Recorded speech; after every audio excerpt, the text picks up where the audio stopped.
Welcome back to our channel where we dive deep into the world of books and knowledge. Today, we'll be exploring a captivating book called The Great Mental Models Volume 2 by Parrish and Rhiannon Beaubien. This book is a treasure trove of powerful mental models that can help you navigate life's complexities and make better decisions. So, grab a cup of tea, sit back, and let's delve into the fascinating world of mental models. But before we dive into the content, I kindly request a moment of your time to appreciate this video by liking it, subscribing to the channel, and ringing that notification bell. Your support means a lot to me. Thank you so much. In this sequel to the first volume, Parrish, the founder of Farnham Street blog, teams up with Rhiannon Beaubien to uncover even more essential mental models that can enhance your thinking and problem-solving skills. These models are like tools in a cognitive toolkit, helping you approach challenges with a fresh perspective and clarity. Whether you're a student, entrepreneur, or professional, these mental models are invaluable for sharpening your decision-making capabilities. The book covers a wide range of mental models, from probabilistic thinking and inversion to occasioning and circle of competence. Each model is explained with real-world examples and practical applications, making it easier for readers to understand and implement them in their daily lives. By incorporating these mental models into your thinking process, you'll be better equipped to analyze situations, anticipate outcomes, and make more informed choices. One of the key takeaways from the book is the importance of developing a latticework of mental models, a framework that allows you to connect different models and see the bigger picture. This holistic approach to thinking enables you to tackle complex problems methodically and make smarter decisions with confidence. As you immerse yourself in the world of mental models, you'll begin to see patterns and connections that were previously hidden, unlocking new possibilities and avenues for growth. The Great Mental Models Volume 2 by Parrish and Rhiannon Beaubien is a practical guide that teaches readers how to develop a deep understanding of the world around them by mastering a set of mental models frameworks for thinking that can be applied in a variety of contexts. The Great Mental Models Volume 2 is all about the art of making unexpected connections. Rooted in the hard sciences, it unpacks core concepts from physics, chemistry, and biology. But it's not only about electrons, elements, and evolution. The ideas covered in this fascinating intellectual history can also be applied to everyday life. The Great Mental Models Volume 2 is a book that delves into the power of mental models and how they shape our thinking and decision-making. Here's why this book is worth reading. It offers a wide range of practical mental models that can be applied to everyday life, improving problem-solving skills and decision-making processes. The book draws from a diverse range of real-world examples and case studies, making it relatable and applicable to a variety of situations. With its engaging writing and thought-provoking insights, the book ensures that readers will not find the topic of mental models boring, instead finding it captivating and enlightening. Those are the individuals who truly deserve to immerse themselves in this remarkable book. Lateral thinkers. Scientists interested in a new angle on familiar concepts. Anyone looking for a good mental workout. What if you could understand anything in the world by learning a finite set of rules and patterns that apply to all aspects of life? That's the premise of the Great Mental Models series of books from Farnham Street, a website dedicated to timeless knowledge and insightful ideas.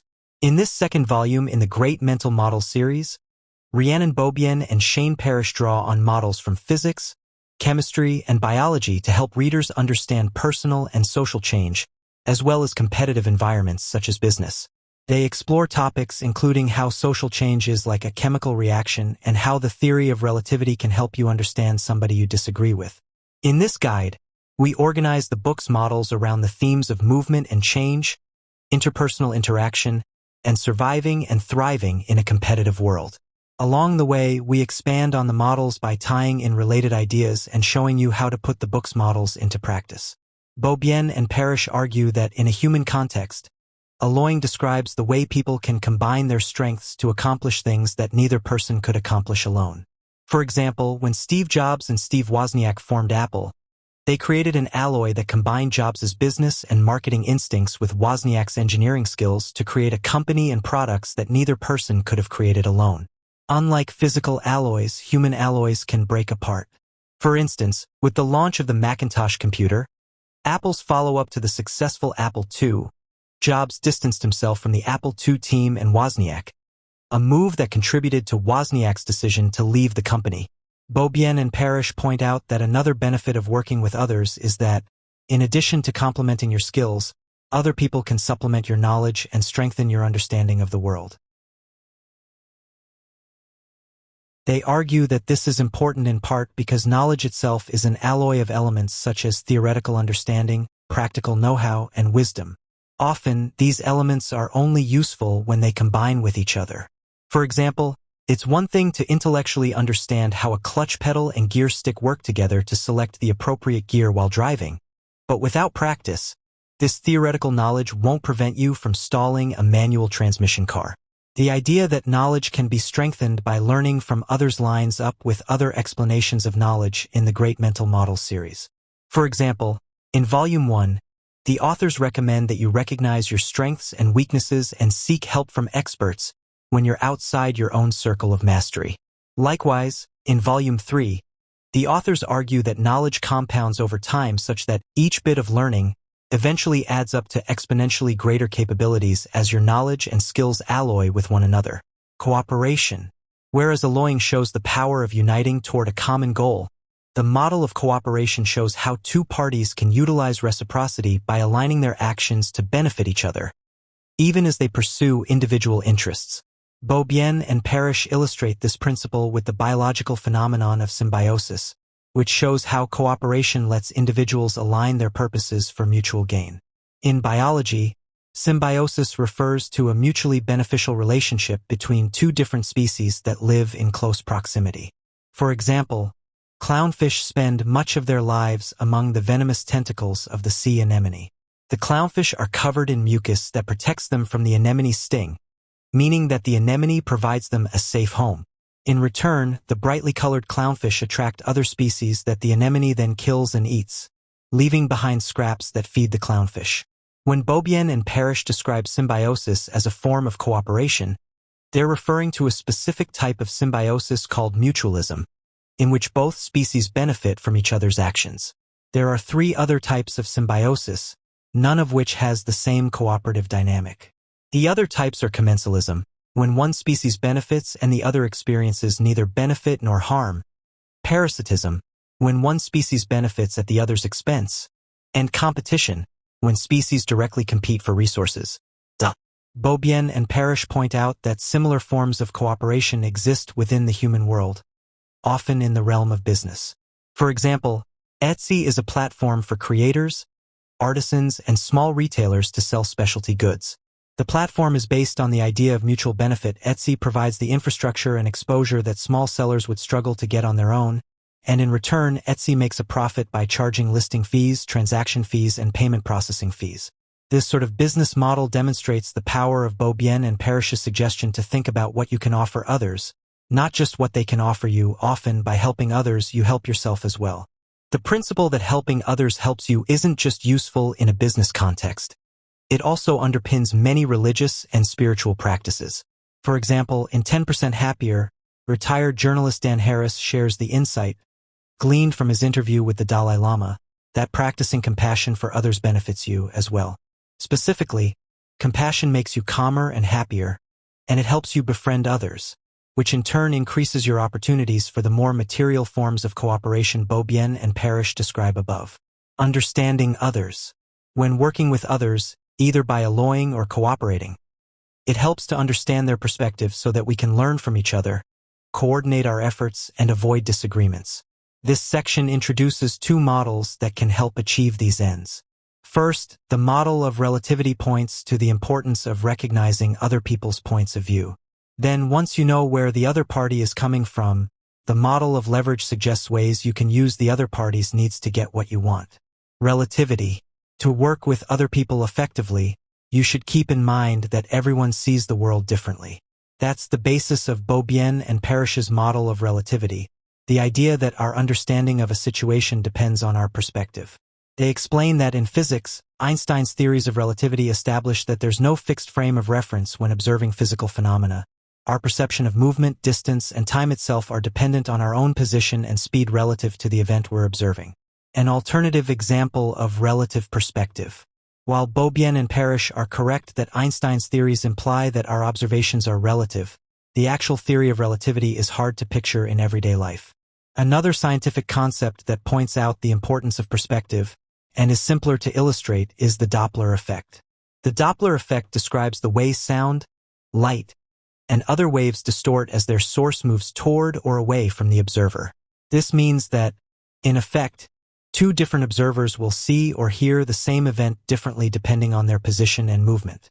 For example, if you stand by the side of the road while a car drives past, you'll notice that the car's sound changes in pitch as it passes you. The pitch is higher as the car approaches and lower as it drives away. That's because as the car approaches, its movement toward you makes the sound waves reach you faster, effectively increasing their frequency, which raises their pitch. And as it drives away, its increasing distance causes the sound waves to spread out, decreasing their frequency and lowering their pitch. The key idea is that the Doppler effect only happens when the wave source and the observer are moving relative to each other. If you were moving at the same speed as the car, and alongside it, you wouldn't notice any difference in pitch, because the sound waves would travel to you without being distorted by relative movement. On the other hand, if you were driving in the opposing lane, the effect would be amplified, which is why oncoming traffic zips by when you're driving on the highway. As a scientific principle, relativity is mostly concerned with extreme values, movement approaching the speed of light or masses great enough to significantly affect gravity. But as Beaubien and Parrish point out, relativity reminds us that no one's account of the world is objectively true. Everything we know or think we know is colored by subjective factors such as bias, limited perspective, and faulty memory. The authors explain that this is why eyewitness testimony, for example, is so unreliable. No matter how carefully witnesses observe an event or recall and describe their observations, there's always a layer of subjective inaccuracy built into human experience. Our interpretations are noisy. The subjectivity of our interpretations is even more complicated than it first appears. In Noise, Daniel Kahneman, Olivier Sibony, and Cass R. Sunstein point out that our interpretations are affected by our experiences, personalities, and even by seemingly random factors like the weather or the time of day. In other words, your opinions aren't just relative to other people's, they're relative from one moment to the next. Furthermore, the authors argue that in social situations, our interpretations sway each other without our even noticing. For example, once one person shares an opinion, other people are more likely to support that opinion regardless of their own initial thoughts on the issue. This phenomenon is called an information cascade, and it implies that the more popular an action or opinion appears to be, the more likely you are to support it. In these cases, your interpretations aren't solely your own, they're relative to your social environment. Because subjectivity is unavoidable, Beaubien and Parrish argue that it's important to accept and appreciate other people's points of view. They suggest that the best way to get a more complete picture of the world is to combine as many viewpoints as possible. On a practical level, that means that if you disagree with someone, don't assume the other person is wrong. Try to figure out why he or she sees things that way. Doing so can expand your horizons, improve your relationship with the other person, and cause the other person to reciprocate by taking your perspective into account. Often, the best way to learn about someone's perspective is by having a conversation, but that's not always easy to do when you disagree. In difficult conversations, Douglas Stone, Bruce Patton, and Sheila Heen offer extensive advice for listening to another person in order to understand where they're coming from. For example, they suggest asking genuine questions with the goal of learning, paraphrasing the other person's viewpoint to check your comprehension, and acknowledging the other person's feelings. Leverage. Whereas relativity helps us understand where other people are coming from, Beaubien and Parrish point out that once you know what other people want and need, you can use the model of leverage to help you get what you want. Although Beaubien and Parrish introduce relativity and leverage as two separate concepts, they build on each other because, as we'll see, recognizing when you have leverage and making the most of it depends on your ability to see a situation from another party's perspective and assess how they might be thinking or feeling. In physics, leverage refers to the use of a lever, a simple machine consisting of a rod or plank rotating around a fixed point. Levers multiply the force you apply to them, allowing you to lift or move things you couldn't lift on your own.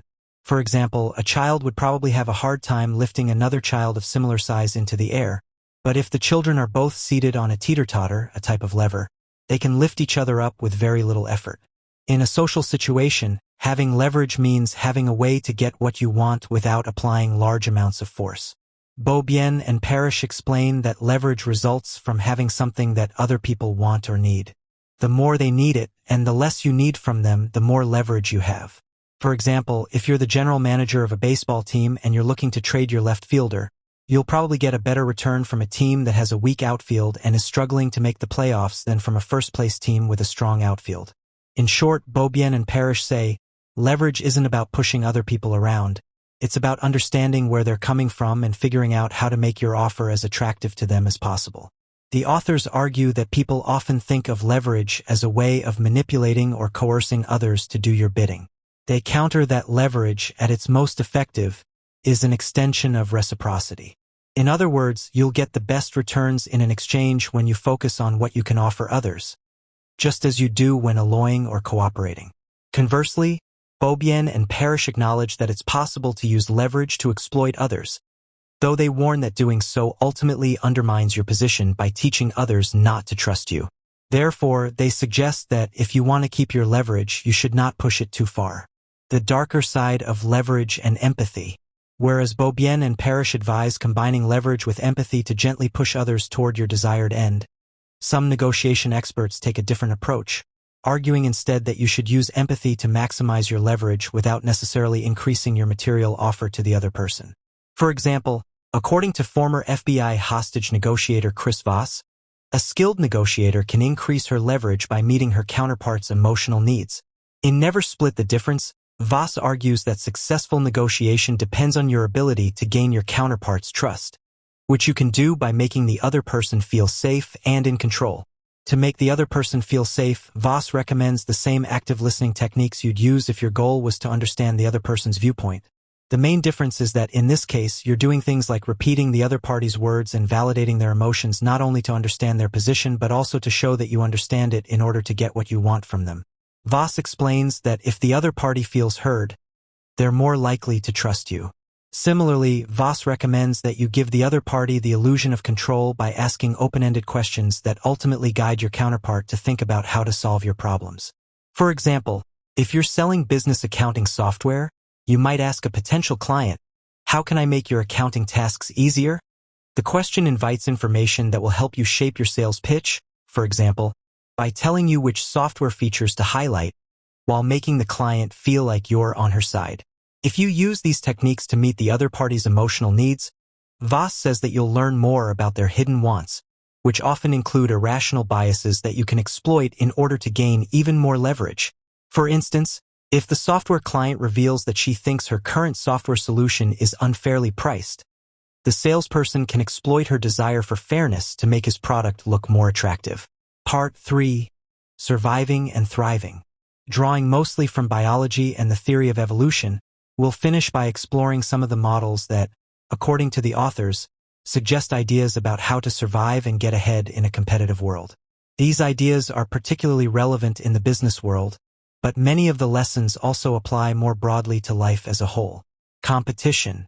First, let's look at two models that suggest ways to survive and perhaps triumph in a competitive environment.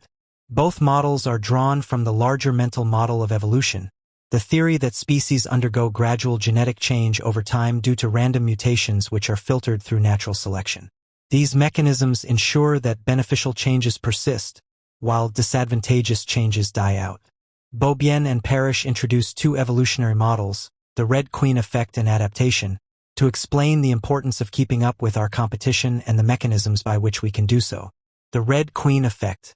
According to Beaubien and Parrish, one model of evolution that can help us understand social competition is the Red Queen effect, which states that evolution is an ongoing process and species must constantly adapt to competitive pressures or else be killed off. The effect is named for the Red Queen in Lewis Carroll's Through the Looking Glass, who tells Alice that in Wonderland, one must run as fast as possible just to stay in place. The authors point out that similarly, if an idea or technology can't keep up with changing needs, it'll die off in favor of more useful or flexible alternatives. For example, Roman numerals worked fine for recording quantities and dates, but they were difficult to work with and prevented the development of more advanced mathematics like algebra and geometry. So when 12th century Mediterranean traders encountered the 0 to 9 numeral system that was common in the Indian and Arab worlds, they gradually adopted that system instead, and we still use it today. Beaubien and Parrish suggest that the Red Queen effect is particularly useful when considering business strategy, where this concept warns that just because a product or business model has been successful for a long time doesn't mean it will continue to thrive. For example, Kodak dominated the consumer photography market for decades, and in 1975, Kodak engineers pioneered the handheld digital camera, but the company refused to market the invention because they didn't want to disrupt their profitable film-based business model. By the 2000s, digital cameras were widespread, and Kodak filed for bankruptcy in 2012. Traps that kill companies. One implication of the Red Queen effect is that innovation doesn't help you survive unless it leads to a useful adaptation. In fact, it's surprisingly common for companies to innovate without adapting in a meaningful way. In Loonshots, Safi Bahcall explains that this happens when companies fall into one of three traps. The blind spot trap. When a company focuses solely on technological innovation, it can fall prey to competitors with inferior technology but superior strategy.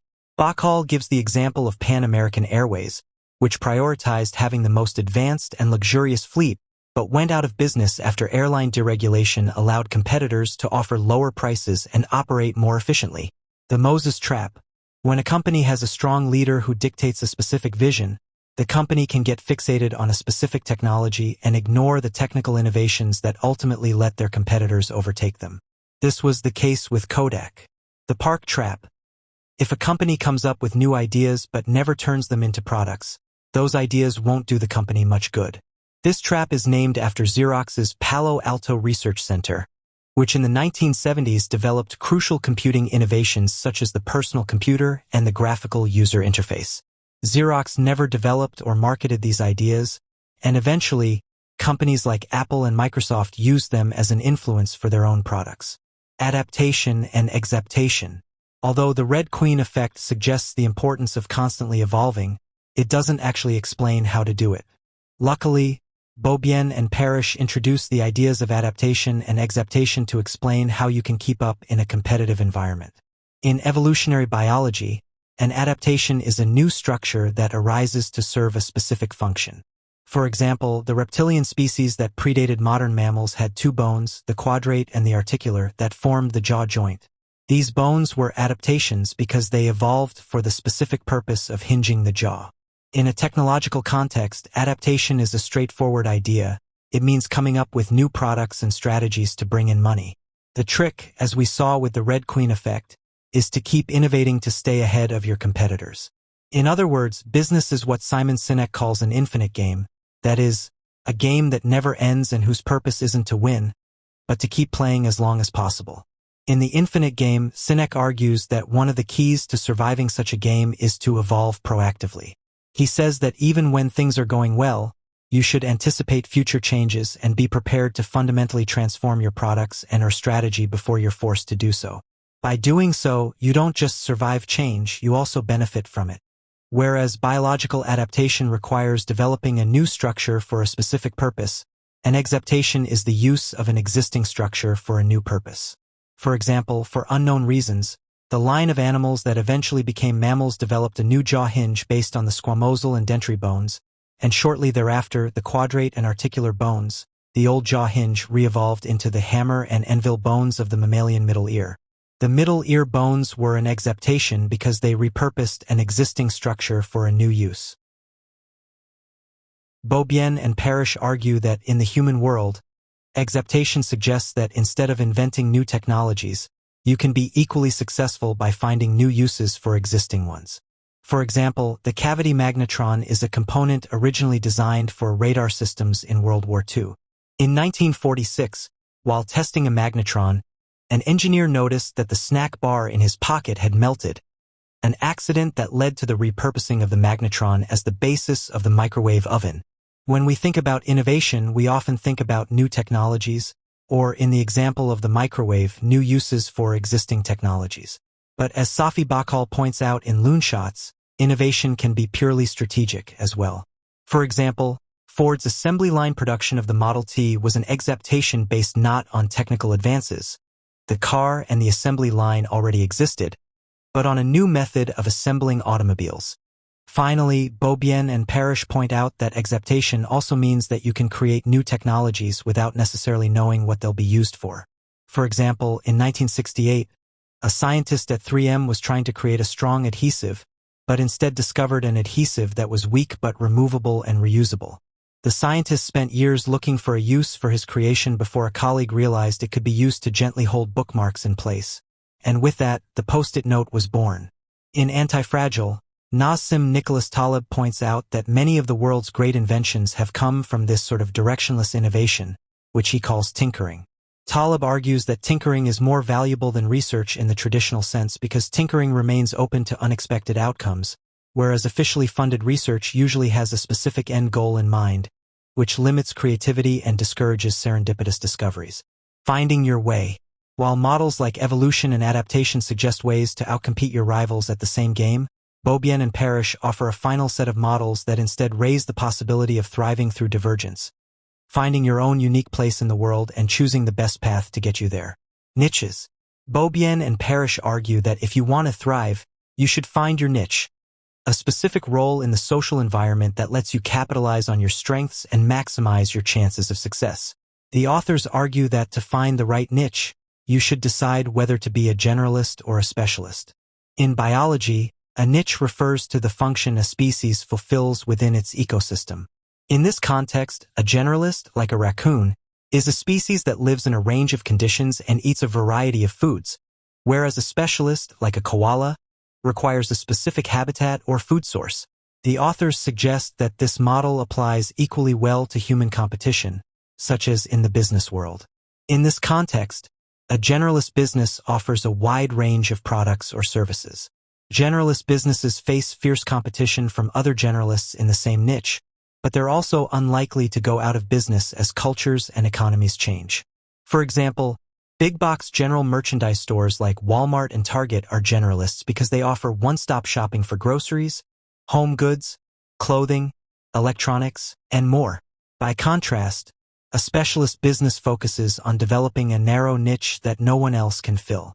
Specialist businesses can dominate their small market niches, but they're vulnerable to technological and cultural changes that alter that niche.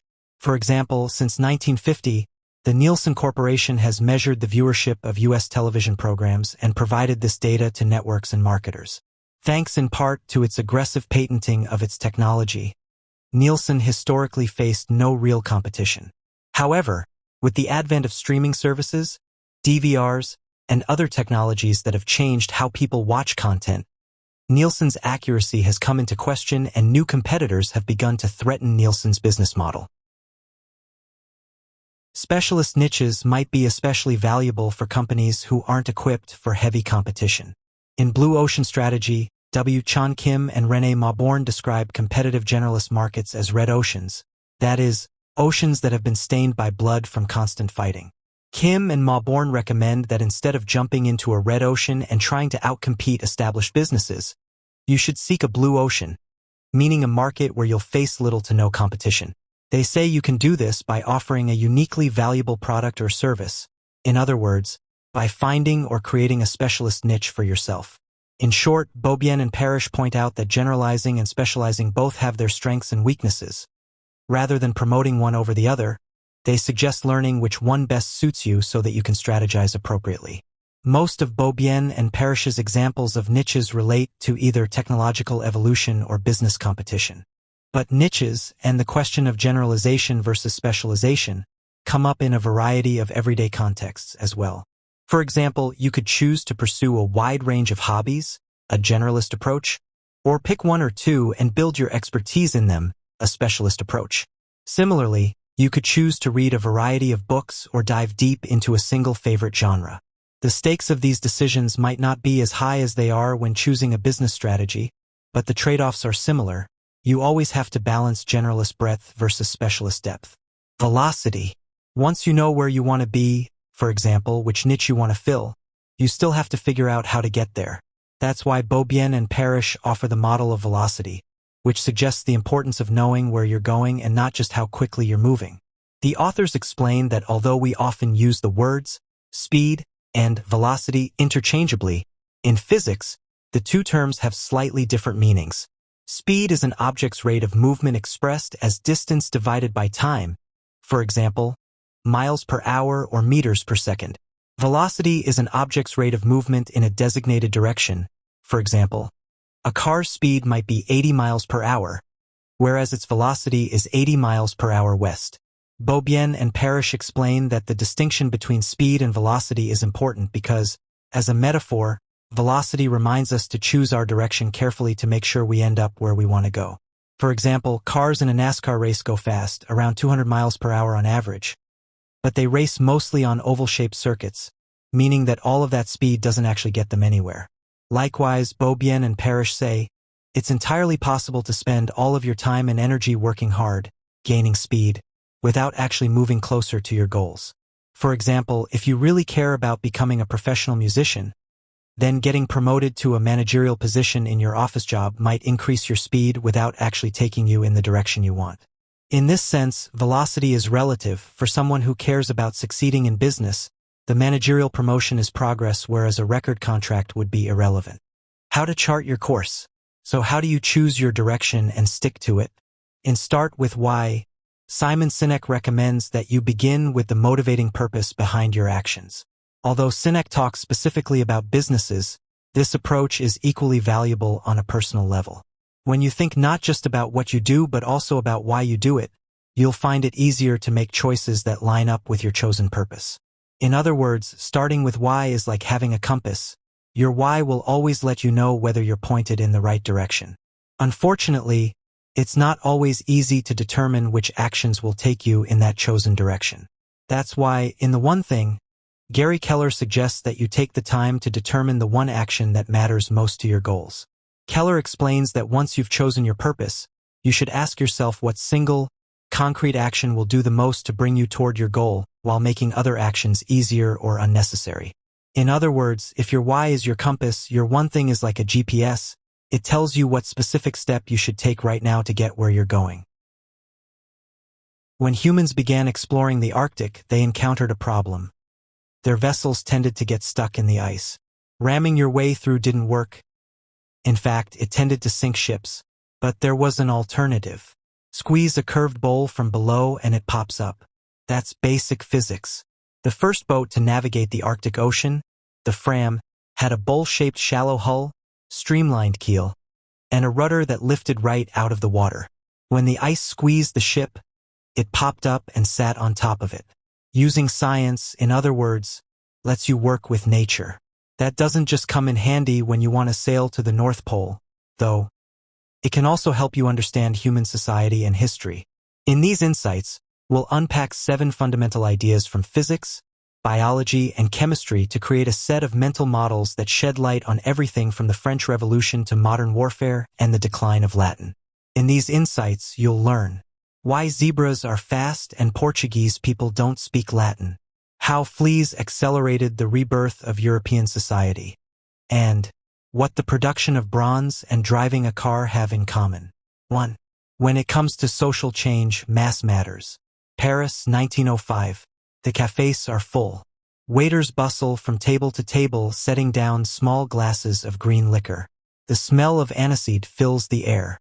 The beverage being served is absinthe, a fashionable aperitif that became notorious for its potency. In the early 20th century, newspapers began running sensational stories about absinthe's effects. It's as addictive as opium. It drives drinkers insane. The stories cited the case of Jean Lanfray, a man who murdered his family in an absinthe-fueled rage. People began to campaign against absinthe, insisting that it be outlawed. Meanwhile, not much was being written about lead, a toxic metal that was used to make the pipes that conveyed drinking water. Lead was present in hundreds of other products, too, from paint to glassware to makeup. But, despite its dangers, there was no campaign to ban lead. The key message in this insight is, when it comes to social change, mass matters. The claims about absinthe were bunk. It wasn't any more harmful than other high-percentage alcohols, and it certainly didn't drive you mad. But the writing was on the wall after Lanfray's absinthe murders. Switzerland banned it in 1908. France followed in 1914. Lead was different. The evidence against it wasn't overstated. It was simply ignored. The Roman architect Vitruvius had warned his contemporaries against putting water in lead pipes around 15 BCE. In the 1910s, the American industrial toxicologist Alice Hamilton provided definitive proof of the dangers of lead exposure. It didn't matter. Lead continued to be added to paints and gasoline well into the 1980s. So what explains the different reactions to absinthe and lead? Physics can help us answer this question. Take the concept of inertia, which describes the resistance of objects to changes in their state of motion. Stationary objects remain stationary and moving objects continue moving unless they meet an opposing force like propulsion or friction. Mass matters here. The larger the object, the more force is needed to move or stop it. Substances like lead and absinthe have a kind of societal mass, and the same rule applies. Lead had been used for millennia and stopping it, that is, getting rid of it, meant changing everything from how walls were painted to how cars were fueled. Absinthe, by comparison, was a lightweight. It hadn't been around long and all it did was get people drunk. Something other liquors did just as well without appearing to drive men to murder their families. Lead, in other words, had lots of societal mass while absinthe had very little. 2. Useful things survive and get passed on from generation to generation. A zebra grazes in the grasslands of southern Africa. Nearby, a lion crouches in the long grass. It crawls forward, stealthily approaching what it hopes will be its next meal. Once it's close enough, it breaks cover and begins sprinting. The zebra spots it. The race begins. The stakes are high. A zebra that's been brought down won't get a second chance to escape. The rule here is simple. Slow zebras get eaten. What this striped equine needs, then, is speed. 3. Early adapters come out on top. The British peppered moth's wings and body are beige and gray, and covered in small black spots. Exactly the color and pattern of mottled, lichen-covered tree trunks. That's handy. Perched on a trunk, the moth is pretty much invisible to predators. Or rather, it was handy. During the Industrial Revolution, factories began belching out clouds of sooty smoke. Slowly but surely, trees were covered in a thick layer of black grime. Suddenly, the moth's markings didn't help it blend into its environment. They made it an easy target. For catalysts accelerate chemical and social change. A busy port in Italy, 1340. Dockers are unloading a ship. The cargo is plentiful, a reflection of the wealth generated by the newly opened trading routes between Europe and Asia. In the hold, a rat sniffs the air. It scratches itself, hops onto a rope, and scurries onto dry land. It carries its own cargo, hundreds of fleas infected with a deadly type of bacteria. Wherever humans are bitten, death follows. By the end of the century, an unprecedented epidemic will have claimed hundreds of millions of lives. 5. Knowledge is an alloy just like bronze or steel. Leonardo da Vinci's thirst for knowledge was boundless. He wanted to know everything. And there was a lot to learn, so much, in fact, that he jotted down reminders in his journal to keep track of it all. How do you square a triangle? He'd ask a master of arithmetic to show him. How do the people of Flanders walk on ice? His friend Benedetto should know. What about repairing locks, mills, and canals, a specialty of the inhabitants of Lombardy? He'd need to find a master of hydraulics to explain that. The list went on.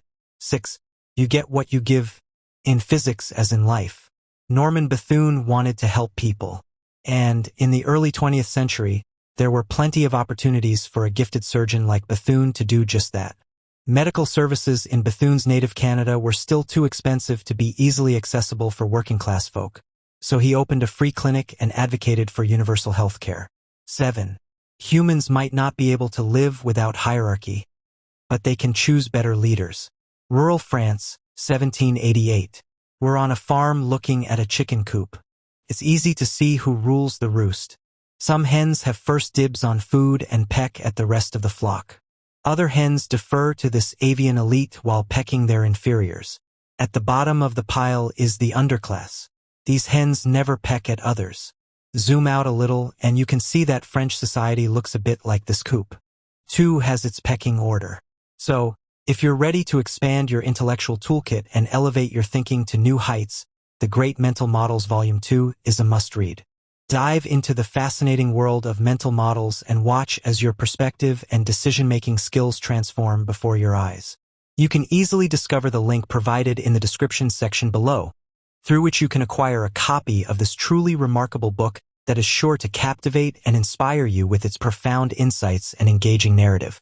Thank you for joining us today on this exploration of knowledge and wisdom. I hope you guys enjoyed that video.